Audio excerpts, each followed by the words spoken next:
Assalamualaikum warahmatullahi wabarakatuh. Saya Putri Esther Gabriel dari jurusan Manajemen Informatika akan menjelaskan tentang lab pemrograman berorientasi objek pertemuan minggu 9, yaitu materi metode.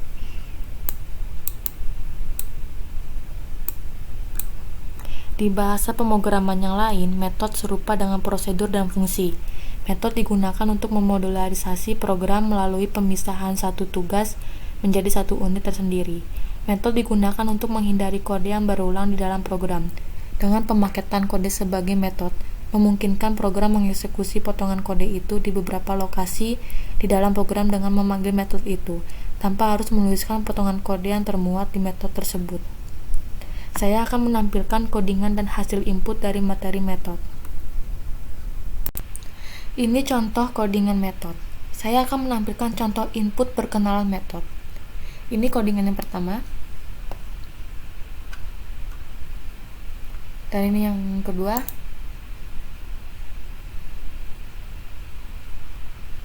Dan kita run.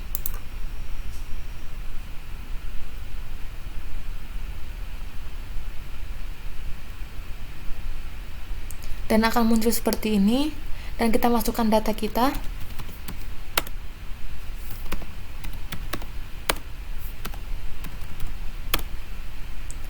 Dan hasilnya seperti ini. Halo, nama saya, hobi saya, umur saya. Saya akan menampilkan contoh input ganjil genap.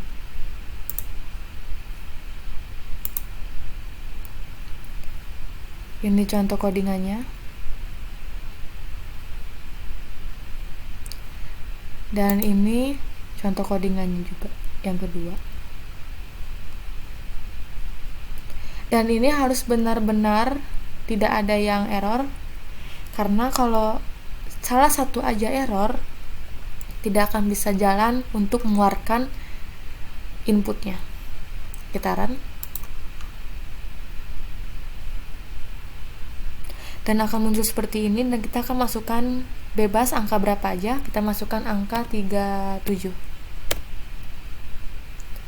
Dan ini hasilnya, angka 37 adalah ganjil. Assalamualaikum warahmatullahi wabarakatuh. Saya akan menjelaskan materi yang kedua, pertemuan 10, yaitu pilar objek orientasi programming bagian 1, inheritance. Inheritance adalah proses pewarisan data dan metode dari suatu kelas kepada kelas yang lain. Pewarisan ini bersifat menyeluruh, sehingga semua data dan metode yang dimiliki kelas asalnya akan diturunkan kepada kelas baru. Kelas yang mewariskan disebut kelas super atau kelas induk. Kelas yang diwariskan disebut subkelas atau kelas anak. Bila dalam hierarki kelas induk mendapatkan pewarisan dari kelas yang lainnya, maka data dan metode yang berasal dari kelas tersebut akan ikut diwariskan pula kepada anaknya. Ini contoh codingan pilar objek orientasi programming inheritance. Saya akan menampilkan contoh input perkenalan pilar OOP. Yang pertama adalah contoh codingan menyapa seperti ini. Yang kedua, contoh codingan perkenalan seperti ini. Yang ketiga, contoh codingan tes perkenalan untuk menampilkan input. Kita run.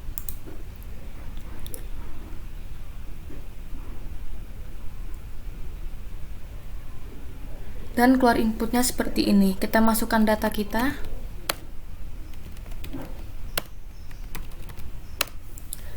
Dan ini hasil dari inputan. Hey, nama saya, hobi saya, umur saya. Assalamualaikum warahmatullahi wabarakatuh. Saya akan menjelaskan materi yang ketiga, pertemuan minggu ke-11, yaitu pilar objek orientasi programming bagian 2, polimorfin dan enkapsulasi. Polimorfin diartikan sebagai sesuatu yang memiliki banyak bentuk. Dalam pemrograman, istilah polimorfin dapat diartikan sebagai modul yang memiliki behavior yang berbeda, sehingga listing kode implementasinya berbeda. Encapsulation atau enkapsulasi, cara membungkus data dan metode yang menyusun kelas dan menyembunyikannya dari dunia luar. Contoh, digunakan modifier private sehingga metode hanya dapat digunakan dalam kelas itu sendiri. Termasuk di sini adalah menentukan tingkat aksesibilitas dari masing-masing data dan metode serta menyembunyikan detail implementasinya dari luar. Dalam pemrograman menyembunyikan detail ini dikenal dengan information hiding. Ini contoh codingan pilar objek orientasi programming polimorfin dan enkapsulasi. Saya akan menampilkan contoh input perkenalan pilar OOP. Yang pertama ada codingan menyapa. Contoh codingannya seperti ini. Yang kedua codingan perkenalan, contohnya seperti ini. Yang ketiga codingan tes perkenalan seperti ini. Codingan tes perkenalan ini untuk menampilkan input dari codingan menyapa dan perkenalan. Mari kita run.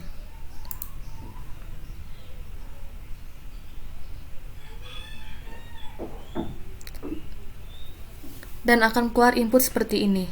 Nah, kita coba untuk mengisikan data kita.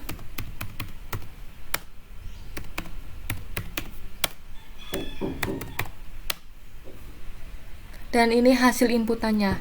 Hey semua, hey Putri, nama saya, hobi saya, umur saya.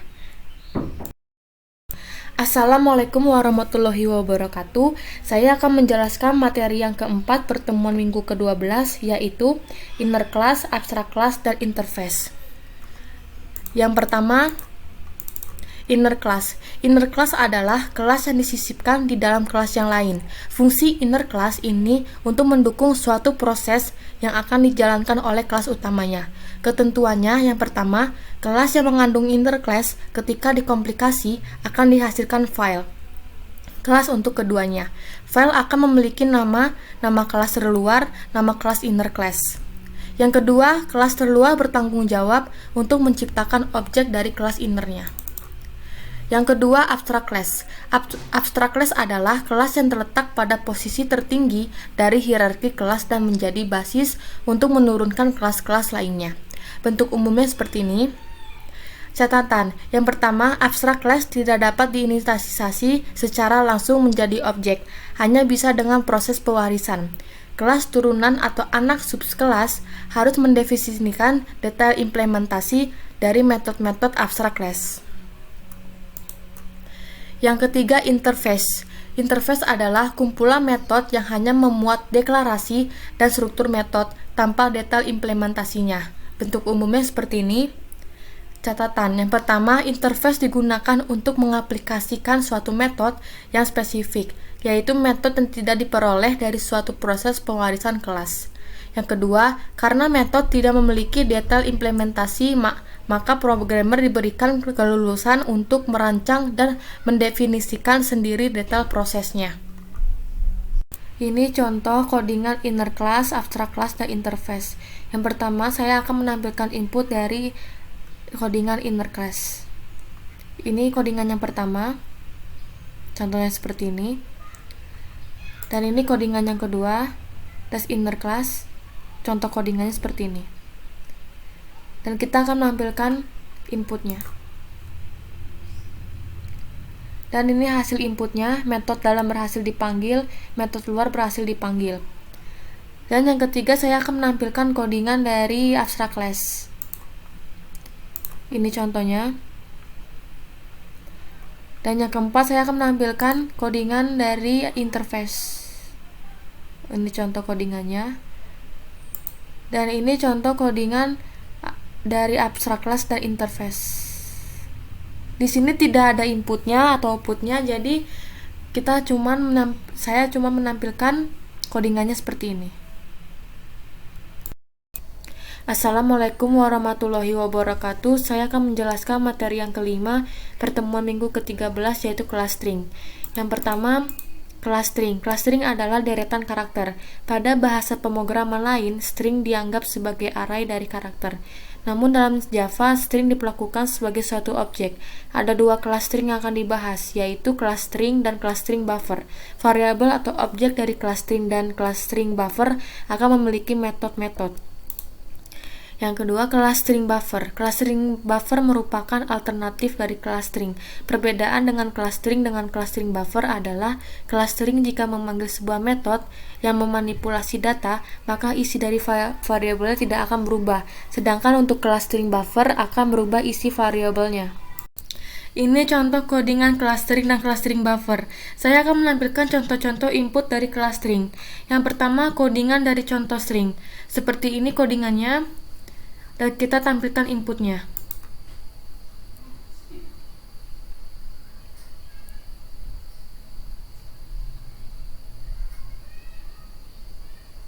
Dan ini hasil inputnya, Putri jumlah hurufnya 33. Yang kedua, codingan dari contoh string 2. Seperti ini codingannya, dan kita tampilkan inputnya.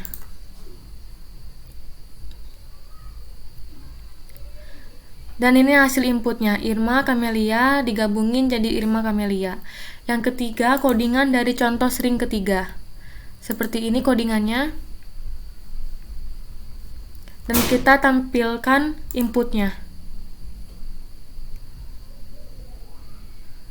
Dan ini hasil inputnya, indeks, huruf, selamat belajar Java, selamat belajar Java. Yang keempat, codingan dari contoh string keempat. Seperti ini contoh codingannya, dan kita tampilkan inputnya. Ini hasil inputnya, tempat lahir, tanggal, bulan, dan tahun. Dan ini contoh string, codingan contoh string. Seperti ini codingannya, bisa dilihat. Dan kita tampilkan inputnya.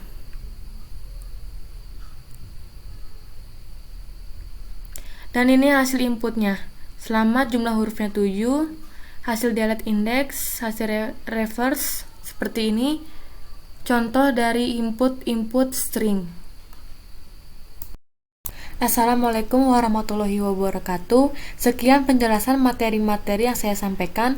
Maaf apabila ada kata-kata yang kurang jelas dan pengucapan yang terlalu cepat. Semoga bisa dipahami dan dimengerti materi yang saya sampaikan. Saya ucapkan terima kasih.